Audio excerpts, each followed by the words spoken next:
shirka golaha wasiirada xukuumadda federaalka Soomaaliya ay maanta isugu yimaadeen oo khamiis ah ayaa ugu horeyn lagu cambaareeyay weerarkii bahalnimo ee ciidan ku taabaranaya xarunta iskool booliisiya oo isu qarxiyeen nafti haliga waxayna u direen tacsi ballaaran ehelada iyo qaraabada ay ka geeriyoodeen ciidankii geesiyaasha ee halkaas ku geeriyooday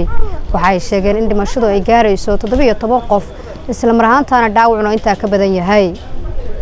shirka golaha wasiirada ayaa sidoo kale lagu soo dhaweeyay warbixintii hay'adda IMF ama hay'adda lacagta adduunka ay ku soo saartay in dawladda Soomaaliya ay guul weyn ka gaartay hanaanka maamulka maaliyadda taasoo jidatay caalamka sidoo kale shirka golaha wasiirada uu shir gudoominayay ra'iisul wasaaraha xukuumadda federaalka Soomaaliya mudane Xasan Cali Khayre waxa warbixin looga dhageystay wasiirada arrimaha dibadda qorsheynta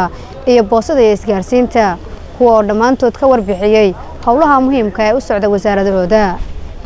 marka uu soo dhamaaday shirka golaha wasiirada waxa warbaahinta la hadlay wasiiru dawladda xafiiska ra'iisul wasaaraha Cabdullaahi Xaamud wuxuuna si guud uga warbixiyay go'aanadii ka soo baxay shirka golaha wasiirada maanta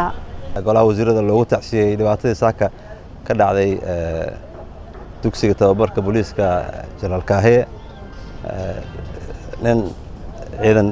waxaan u soo labistay inuu isku qarxiyay ciidanka isu diyaarinayay inay feel galaan ilaa haddana waxa la soo xaqiijiyay inay 17 qof ku dhimatay 17 qofna ay ku dhaawacmeen intii dhimatay waxaan Ilaahay uga baryaynaa inuu Ilaahay jannadii ka waraabiyo caylaadkooda iyo familkooda inuu samir iyo iimaan Ilaahay ka siiyo kuwa dhaawacana waxaan rajaynaynaa inuu Ilaahay shaafic degdeg u siiyo Ilaahay caafiyo marka waa arintaas waa arin dhib leh qaybaha booliiska ay ku qaabilsan baaritaanka ayaa dabagal ku sameynaya in magac la yaqaano ayaa loo soo sheegay qofka isqarxiyay wixii faahfaahin dheeraadana markay howlahooda soo dhamaadaan ayaa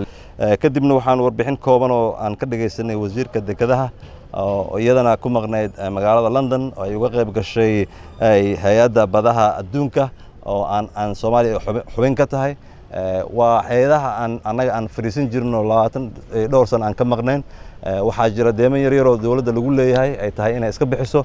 dawladdan waxa ka go'an oo hadda la go'aamiyay in la soo tiro koobo